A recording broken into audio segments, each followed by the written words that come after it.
বড় বড় পাতিলে এভাবেই নেড়েচেড়ে বানানো হয় স্বাদে অনন্য পাগলা ঘোষের দই। খাঁটি দুধ আর চিনি এ দুই উপাদানেই তৈরি হয় পাগলা ঘোষের দই। দুধ জাল দিয়ে চিনি দিয়ে তারপরে আপনার দুধ করা হয়, সারাদিন দুধ জাল দিয়ে তারপরে দই করা হয়। কোনো প্রিজারভেটিভ, কেমিক্যাল বা রং ছাড়াই 100% গরুর খাঁটি দুধ দিয়ে তৈরি করি। আমাদের কোনো কেমিক্যাল বা কোনো রকম কোনো প্রিজারভেটিভ কিছুই আমরা ইউজ করি না। মাটির পাত্রে বিশেষ পদ্ধতিতে জমানো হয় দই, ফলে এর ঘ্রাণ ও স্বাদ অন্য যে কোনো দইয়ের চেয়ে আলাদা। প্রত্যেক দিন 4 মণ 5 মণ এভাবে হয়, আর অর্ডার করলে ওরা 20-22 মণ হয়।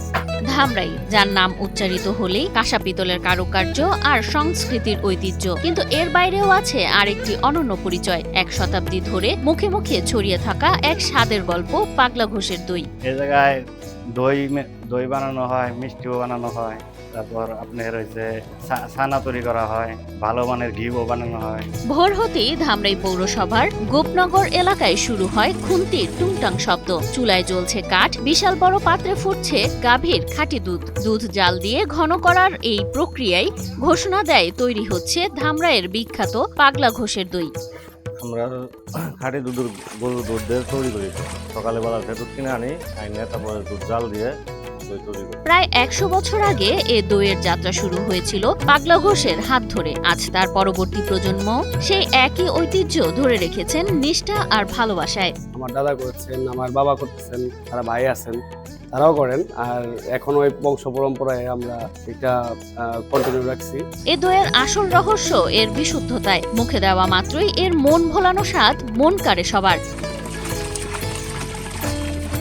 বিয়ে, জন্মদিন, বিবাহ বার্ষিকী কিংবা ঈদ, রোজা যে কোনো আনন্দের মুহূর্তে পাগলা ঘোষের দই যেন অপরিহার্য।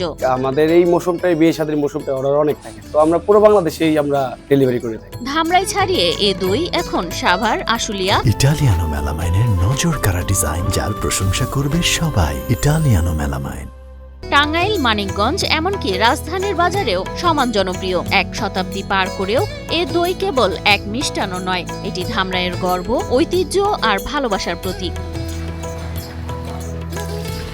আধুনিকতার এ যুগেও ধামরাইয়ের এই ঐতিহ্য হারিয়ে যায়নি, বরং সময়ের সাথে সাথে আরো গভীর হয়েছে এর জনপ্রিয়তা। স্থানীয় ব্যবসায়ীরা মনে করেন, যদি সরকার বা সংশ্লিষ্ট সংস্থা পৃষ্ঠপোষকতা দেয়, তবে পাগলা ঘোষের দই কেবল দেশ নয়, বিদেশের বাজারেও হয়ে উঠতে পারে বাংলাদেশের এক ঐতিহ্যবাহী ব্র্যান্ড।